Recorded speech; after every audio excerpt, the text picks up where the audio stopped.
If I have to contextualize my mother in this conversation, it is this. I'm 48 now, 49 in March. But when I was 7, suddenly one day, me and my other 2 young sisters were given a plate of rice and a black dal to eat. And we were huddled in a room, and there was an urgency in the house. The 3 of us could not see what was urgent. Little did we know that my mother peeps back into the room and says, "Are you done eating lunch?" We said, "Indeed." I was 7, the younger one was 5, the youngest 2. And as the leader of the pack, I said, "Well, what can we do now? It's a Sunday." She says, "Your bags are packed, and now you shall leave with me." I don't remember asking her why the bags were packed. I do remember her sitting in a rickshaw urgently with a cylinder, bags, 2 girls waiting for the eldest to join her. And I stood outside my house and I asked her why. She says, "Well, one of the life's complications is that I could not bear a son. So let's go and build a house." So I kept staring at that house, and she was urgent in her bidding, and she said, "Let's leave." She said, "Why would you stare at this house?" And I said, "Guess what? One day I will buy it."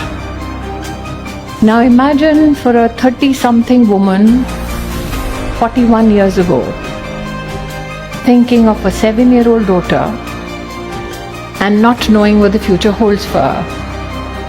She took me by the hand, the rest is history, came to Delhi, worked double, triple jobs. And one day I did have the money to go back and buy the house.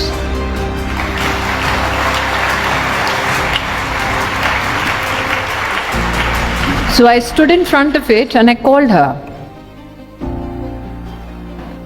I said, "I'm right there where you left me 41 years ago, with a desire that can now be monetarily fulfilled."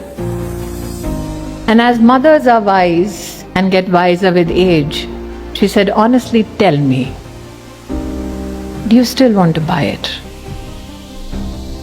I looked at the house and I knew my wallet, and I said no. She said, "Learn to forgive yourself, learn to forgive your anger, and learn to forgive those who did injustice to you, and that's your best gift to yourself."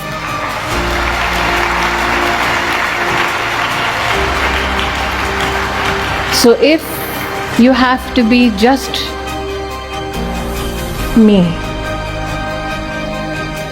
the first lesson, genuinely be in the moment at that time, not necessarily looking at all that glitters, but at looking at whatever brings you peace.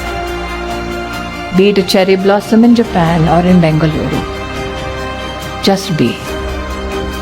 If you have to be just you, while you learn to forgive everything, learn to forgive yourself for being angry, for being consumed, for running, for having no time. Because I asked Didi, I said, "Why the title just be?" She said, "Because everybody is in a rush. People need to be still." And I wondered then, what makes everybody afraid to be still? Because when you're still, the one person you need to meet is me.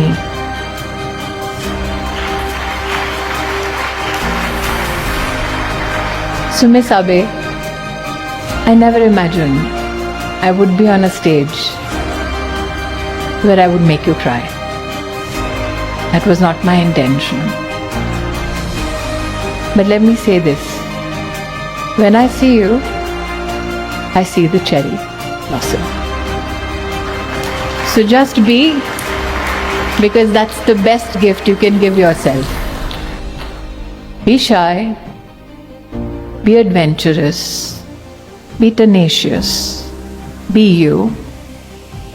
Because in the whole world, there can be many copies, but only one me.